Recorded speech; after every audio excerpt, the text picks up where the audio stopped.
নির্বাচন কমিশন থেকে আরো খবর জানাতে যুক্ত হচ্ছেন সহকর্মী মানিক শিকদার। মানিক, প্রার্থীদের আপিল শুনানির পঞ্চম দিনের সর্বশেষ কি খবর আছে? যতটুকু আমরা জেনেছি যে 280 থেকে 380 পর্যন্ত প্রায় 100টি আপিল আজকে নিষ্পত্তি হয়েছে, সেটা সর্বশেষ কি তথ্য রয়েছে আপনার কাছে?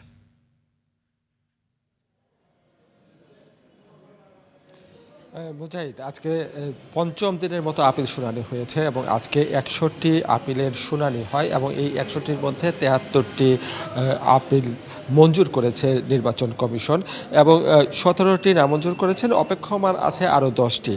এছাড়া যে তথ্যটি আমি আপনাকে জানাতে চাই সেটা হচ্ছে, কিছুক্ষণ আগে নির্বাচন কমিশন সচিবালয় থেকে সিনিয়র সচিব আক্তার আহমেদ উনি একটি ব্রিফিং করেছেন এবং এই ব্রিফিংয়ে কিন্তু এই সমস্ত তথ্যের পাশাপাশি আরও একটি তথ্য তুলে ধরেছেন। সেটা হচ্ছে, গত কয়েকদিন ধরে সোশ্যাল মিডিয়াতে আমরা দেখতে পাচ্ছি বাহরাইনের একদল প্রবাসী পোস্টাল ব্যালট নিয়ে তারা আসলে ভিডিও করেছেন।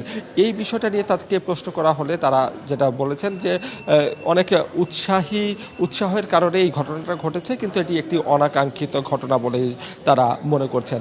এছাড়া পোস্টাল ব্যালটে বিএনপির যে প্রতীক ধানের শীষ, সেটি এমন একটি স্থানে রাখা হয়েছে যেখানে আসলে প্রতীকটি ভাঁজের মধ্যে পড়ে যাচ্ছে। এরকম একটি অভিযোগ কিন্তু গতকাল বিএনপির পক্ষ থেকে দেয়া হয়েছিল। সেই বিষয়ে প্রশ্ন করলে তিনি আমাদেরকে যেটা বলেছেন সেটা হচ্ছে যে আসলে গেজেটে প্রকাশিত যে প্রতীক তালিকা সেই অনুযায়ী আসলে সেই ক্রমানুসারে আসলে পোস্টাল ব্যালটেও প্রতীক ছাপানো হয়েছে।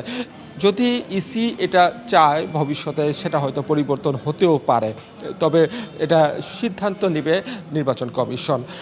এছাড়া আরেকটি তথ্য দিয়ে আমি শেষ করব, সেটা হচ্ছে ঢাকা 13 আসনের খেলাফতে মজলিসের প্রার্থী মামুনুল হক, তার আচরণবিধি লঙ্ঘন হয়েছে এমন অভিযোগে তার বিরুদ্ধে কারণ দর্শানোর নোটিশ দিয়েছে নির্বাচন কমিশন। তো মুজাহিদ, এই ছিল আমার কাছে এখানে থাকা সর্বশেষ তথ্য। ধন্যবাদ মানিক। আগারগাঁও নির্বাচন কমিশন কার্যালয় থেকে জানাচ্ছিলেন আমাদের সহকর্মী মানিক শিকদার।